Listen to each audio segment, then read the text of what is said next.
Hello दोस्तों, स्वागत है आपका मेरे चैनल ऐशु नावेल वर्ल्ड में। अगर आपको इसके आगे के एपिसोड सुनने हैं तो वीडियो को लाइक और कमेंट कीजिए, साथ ही साथ मेरे चैनल को सब्सक्राइब कीजिए। चैप्टर 10। अब आगे। दर्शी अपने कमरे में आए और बेड पर लेट गई। थोड़ी देर बाद उसे अदम्य की बात याद आई। उसने जल्दी से अपना फोन निकाला और अदम्य के नंबर को ब्लैक लिस्ट से हटाते हुए सोचने लगी कि क्या उसे अदम्य को कोई मैसेज भेजना चाहिए या नहीं। वह लगातार मैसेज लिखती और डिलीट करती रही। आखिरकार उसने ऐसा नहीं किया क्योंकि हो सकता है कि अदम्य को उस पर और भी ज्यादा शक होने लगे। दर्शी अभी अपने ख्यालों में खोई ही थी कि तभी मनारा अचानक उसके कमरे में आई। मनारा को कमरे में आते देखकर दर्शी का मूड खराब हो गया। मनारा, तुम यहाँ क्या कर रही हो? अब तक तो तुम सो जाती हो, दर्शी ने ठंडे स्वर में कहा। मनारा काफी हैरान हुई और उसकी आंखों में नाराजगी साफ झलक रही थी। वह जल्दी से दर्शी के पास आए और बोली, दर्शी, मैं तुमसे कुछ जरूरी बात करने आई हूँ। क्या हुआ? दर्शी ने तुरंत पूछा। मनारा ने अपनी आवाज कम करते हुए कहा, मुझे ऐसा लग रहा है कि तुम हाल ही में मुझसे दूर होती जा रही हो। क्या ऐसा इसलिए है क्योंकि जब तुम हॉस्पिटल में थी तो मैं तुमसे मिलने नहीं गई? दरअसल मैं तुम्हारे लिए मंदिर गई थी और भगवान से तुम्हारे ठीक होने की प्रार्थना कर रही थी। मनारा की आंखों में आंसू आ गए, लेकिन दर्शी उसकी भावनाओं से प्रभावित नहीं हुई। इतने लंबे समय तक अस्पताल में रहने के बाद भी मैं अभी तक ठीक नहीं हुई हूँ, दर्शी ने आलस से कहा और मनारा को रोकने की कोशिश नहीं की। उसे इस तरह से देखकर मनारा की चिंता बढ़ने लगी। दर्शी ने उसे रोते हुए देखकर कोई प्रतिक्रिया क्यों नहीं दी? क्या उसे कुछ गड़बड़ लग रही है? यह नहीं हो सकता। वह अपने दिमाग से उसके इरादों के बारे में कैसे जान सकती थी? उसने सोचा।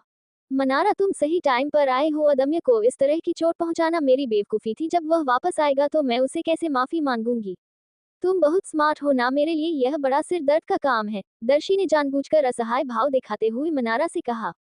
दर्शी की बातें सुनकर मनारा ने अपने अंदर बढ़ रहे गुस्से को दबाया क्योंकि उसे महसूस हो रहा था कि कुछ तो गड़बड़ है। दर्शी का व्यवहार काफी अजीब हो गया था। दर्शन, चलो हम अदम्य के बारे में बात नहीं करते। मैं कल दोस्तों को साथ बाहर जा रही हूँ, क्या तुम मेरे साथ चलोगी? दर्शत पहले मना करने वाली थी, लेकिन दर्शी की बात सुनकर उसकी आंखें गहरी हो गई और उसने सहमति में सिर हिलाया और बोली, ठीक है, मैं तैयार हूँ। दर्शी के रवैया को देखकर मनारा को अजीब लगा। उसे पता लगाना था कि दर्शी के साथ क्या हो रहा है। अगली सुबह मनारा ने जल्दी से अपना मेकअप किया और नीचे दर्शी का इंतजार करने लगी, लेकिन जब थोड़ी देर तक दर्शी नहीं आई तो आखिरकार वह उसके कमरे में गई। अचानक उसने महसूस किया कि किसी ने उसका गला दबा दिया है, जिससे मनारा डर गई और जब उसने देखा तो पाया कि वह कोई और नहीं बल्कि दर्शी थी। दर्शी के चेहरे की मुस्कान काफी ठंडी थी। वह मनारा को घूर रही थी और उसकी आंखों की ठंडक ने मनारा को कांपन पर मजबूर कर दिया। उसे लगा कि उसके सामने वाली लड़की कोई और ही है। ओह, तो तुम हो? दर्शी ने अचानक अपना सिर घुमाया और एक प्यारी मुस्कान दी। मनारा अचानक से उमड़ी हत्या की मंशा से चौंक गई थी, लेकिन अब ऐसा लग रहा था कि यह सिर्फ एक कल्पना थी। वह हकलाते हुए बोली, मैं तुम्हें देखने आई थी, तुम नीचे क्यों नहीं आई? उस एक पल मनारा ने दर्शी की आंखों में घृणा और मारने की इच्छा दोनों महसूस की थी, जिससे उसके मन में डर भर गया। मुझे माफ कर दो, मैं ख्यालों में खोई थी और मुझे लगा कि कोई जबरदस्ती मेरे कमरे में घुस रहा है। दर्शी ने मनारा के गले को छोड़ा और उसके हथेलियां को थपथपाते हुए समझाया। मनारा को थोड़ा गुस्सा आया। उसने सोचा कि दिन दहाड़े उसके कमरे में कौन आ सकता है। दर्शी, तुमने मुझे डरा दिया था। दर्शी मुस्कुराई। दरअसल मैं मार्शल आर्ट की प्रैक्टिस कर रही थी और तुम अचानक अंदर घुस गई तो मैं चौंक गई और अनजाने में मैंने तुम्हारा गला पकड़ लिया, उसने गंभीर स्वर में कहा। मनारा ने उसे डाउट से देखा। उसे साफ साफ याद था कि समय माहेश्वरी ने दर्शी को मार्शल आर्ट सिखाया था, हालांकि दर्शी ने इतने सालों में उसका उपयोग कभी नहीं किया। मनारा को थोड़ा असहाय महसूस हुआ और उसने अपने गले को रगड़ा। क्या हम आज साथ में बाहर नहीं जाने वाले थे? जल्दी करो और तैयार हो जाओ। मैं तैयारी हूँ, चलो चले। क्या तुम ऐसे ही जाओगी? मनारा ने दर्शी को देखते हुए कहा। उसने कैजुअल जीन्स और टी शर्ट पहनी थी और कोई भी मेकअप नहीं किया था, यहाँ तक कि उसके बाल भी ठीक से बंधे नहीं थे। हालांकि वह उनमें भी काफी खूबसूरत लग रही थी, लेकिन मनारा को अभी यकीन तक नहीं हो रहा था कि दर्शी ऐसे ही जाने वाली थी। उसका मूड खराब हो गया। दर्शी, तुम बहुत लापरवाह हो। क्या तुम भूल गई कि सागर भी आज वहां आने वाला है? उसे ऐसी लड़कियां पसंद है जो ज्यादा अलग दिखती हो। मेरी बात सुनो और अपना स्टाइल बदलो। दर्शी अपनी जगह से नहीं हिली और बोली, मैं कुछ नहीं करने वाली। अगर उसे यह पसंद नहीं है तो मैं नहीं जा रही। अब मैं आराम से घर रहना चाहती हूँ। दर्शी, मैं ये तुम्हारे भले के लिए कह रही हूँ, तुम इस तरह से बाहर नहीं जा सकती, मनारा ने उसे समझाते हुए कहा। दर्शी ने एक पल के लिए सोचा और बोली, ठीक है, बाहर चलो, मैं अभी आती हूँ। दर्शी ने तुरंत अपने पैरों को साइड किया, मानो वह बाहर न जाने का फैसला कर रही हो। मनारा ये देखकर हैरान रह गई। उसे दर्शी से इस तरह के जवाब की उम्मीद नहीं थी। अगर दर्शी बाहर नहीं जाती तो मनारा की प्लानिंग खराब हो जाएगी और दर्शी का व्यवहार बता रहा था कि वो अब नहीं जाने वाली। मनारा ने तुरंत कहा, दर्शी ठीक है, चलो ऐसे ही चलते हैं। दर्शी ने शांति से सिर हिलाया और बाहर जाने लगी। उसे जाते देखकर मनारा को थोड़ी राहत महसूस हुई। उसने सोचा कि वह सचमुच सागर की बहुत परवाह करती थी। दोनों कार में बैठ गए और जल्द ही अपने तय किए जगह पर पहुंचे। जैसे ही दर्शी कार से उतरी उसने देखा कुछ ही दूरी पर दो लग्जरी कार खड़ी है। कार के पास खड़े लोग जाने पहचाने थे। पहली कार के पास खड़ी लड़की का नाम अवी था और उसके साथ उसका बॉयफ्रेंड विपिन था। दूसरी कार के पास निशा और नितिन खड़े थे। मनारा, आखिरकार तुम आ ही गई, हम इतने दिनों से तुम्हारा इंतजार कर रहे थे, अवी ने मनारा को देखते हुए कहा और उसके गले लगने के लिए दौड़ी।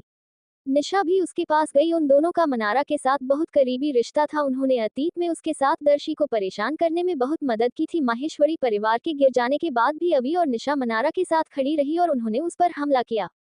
दर्शी उनके चेहरे को कभी नहीं भूल सकती थी। हमने तुम्हें काफी टाइम बाद देखा, मुझे भी तुम लोगों की बहुत याद आई, मनारा ने धीरे से कहा। उन दोनों का प्यार देखकर दर्शी को उनसे घृणा होने लगी। अचानक अवी के बॉयफ्रेंड विपिन ने सीटी बजाई और बोला, अरे मनारा, ये सुंदर लड़की कौन है? जैसे ही उसने ये कहा अवी और निशा ने देखा कि मनारा के साथ एक और लड़की आई थी। उसके बाल पोनीटेल में बंधे हुए थे और उसे साधारण कपड़ों में देखकर वह उसे पहचान भी नहीं पाई, लेकिन उसके खूबसूरत चेहरे को देखकर उन लोगों को उससे थोड़ी जलन हुई।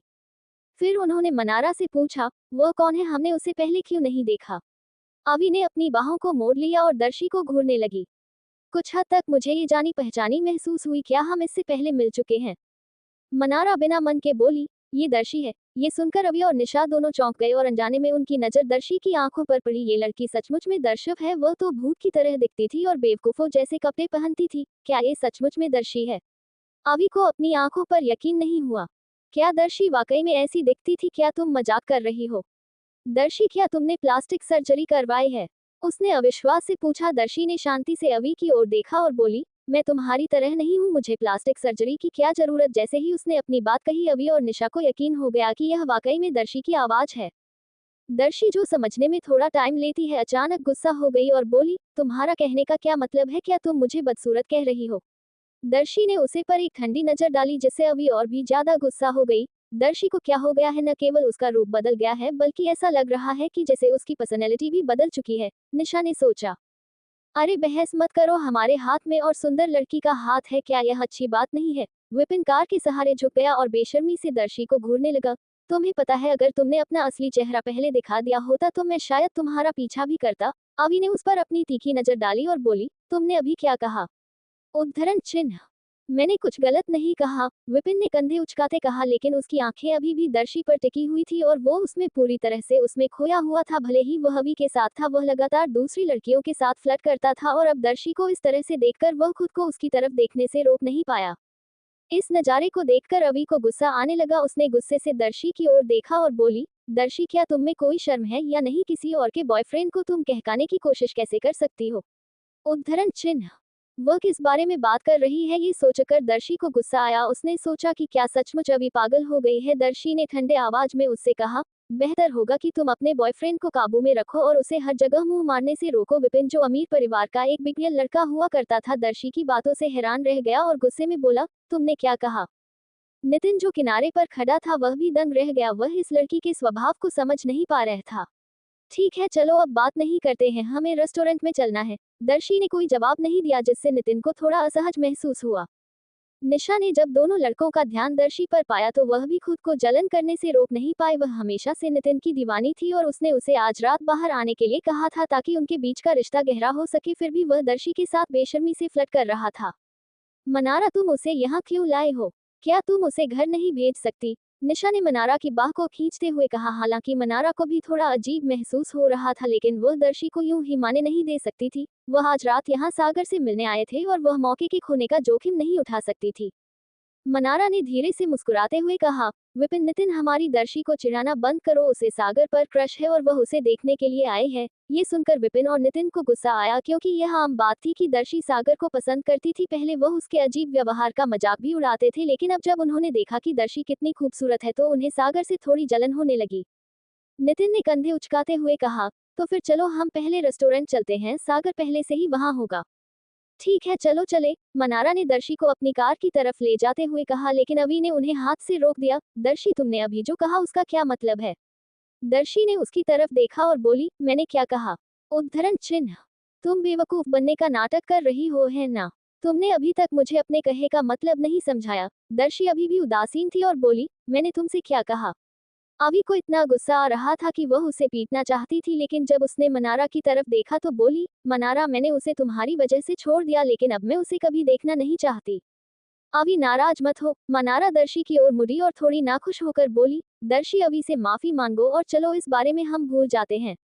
माफी मांगो? वह मजाक कर रही होगी। दर्शी ने अपना फोन निकाला और सहजता से कहा, माफी मांगना असंभव है क्योंकि मुझे तुम जैसे अजीब लोगों के साथ घूमने में कोई इंटरेस्ट नहीं है, इसलिए चलो कहीं और चलते हैं। ऐसा कहते हुए वह पलटी और ऐसा लगा कि वह जाने वाली है।